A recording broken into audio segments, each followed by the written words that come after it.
तर पब्लिक आज आम्ही निघाली मस्त सोडला आमच्या कुळस्वामी सिद्धनाथाचं दर्शन घ्यायला. तर बऱ्याच दिवसानं जायचं म्हणत होतो, पण जाताना बरोबर काहीतरी दुसरंच काम लागायचं, त्यामुळे हे आपलं राहूनच गेलेलं. बुलेट आणि ऍक्सेस घेतल्यापासून एकदा बी देवाच्या दारात पूजा नेल्या नव्हत्या. आता आपला मोठा भाऊ आणि मावस भाऊ काल रात्री ऍक्सेस गाडी घेऊन पुण्यावरनं गावाला आली ती दिवाळीसाठी. दोन्ही बी गाड्या घरी येते म्हटलं, ह्या गाड्या घेऊन आपण आज म्हटलं मसवडला जाऊया. असं तर प्लॅनिंग नुसार आम्ही सकाळी 6 वाजता निघणार होतो, पण पुण्यावरनं ही दोघं जण गाडी चालवत आलेली, त्यामुळे म्हटलं ह्यांना जरा विश्रांती देऊया. जायच्या आधी बरोबर बुलेटच्या फॅन्सी नंबर प्लेट काढल्या आणि बुलेटला याची सारखी नंबर प्लेट टाकली, आणि त्याचबरोबर सायलेन्सर बी मोठा लांब पंजाब होता तो बी काढला.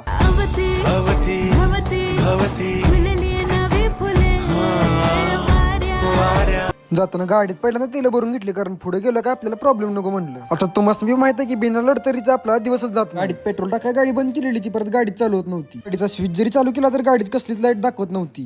त्याचं कारण असं की गाडी उभी असल्यामुळे गाडीच्या स्विच मध्ये झालेली काजळी. नंतर काहीतरी जुगाड पाणी लावून आपल्या रोहित भाऊनी गाडी चालू केली.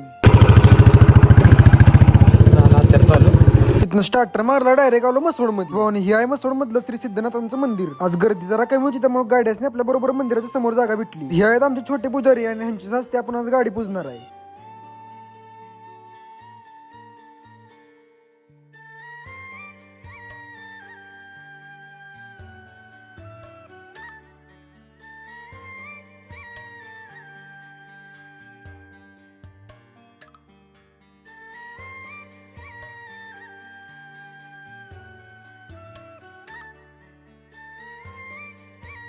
पूजनही झाल्यानंतर गाडीच्या टायराखाला असं लिंबू फोडून घेतलं. त्यानंतर दर्शन घ्यायला असं रांगेत उभं राहिलं. ही आपला मंदिरातला गाभारा. तर वेळी इथे एवढी गर्दी असती काय बोलायचं नव्हतं. दिवाळीमुळे सगळी व्यस्त आहे, त्यामुळे इथे जरा गर्दी कमी आहे आज.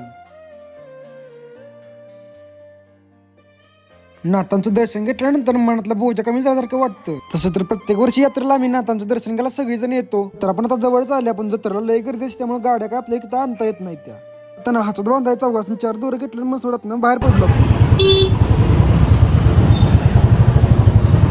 मग घरी जाताना एका ठिकाणी वडापाव काय थांबलेलो, जिथं चक्क 7 रुपयाला एक वडापाव होता. आणि वडापावची क्वालिटी पण एकदम खतरनाक होती. तिथलं गरम गरम वडापाव खाऊन जरा पोटाला आधार दिला आणि डायरेक्ट आपण घरला निघालो.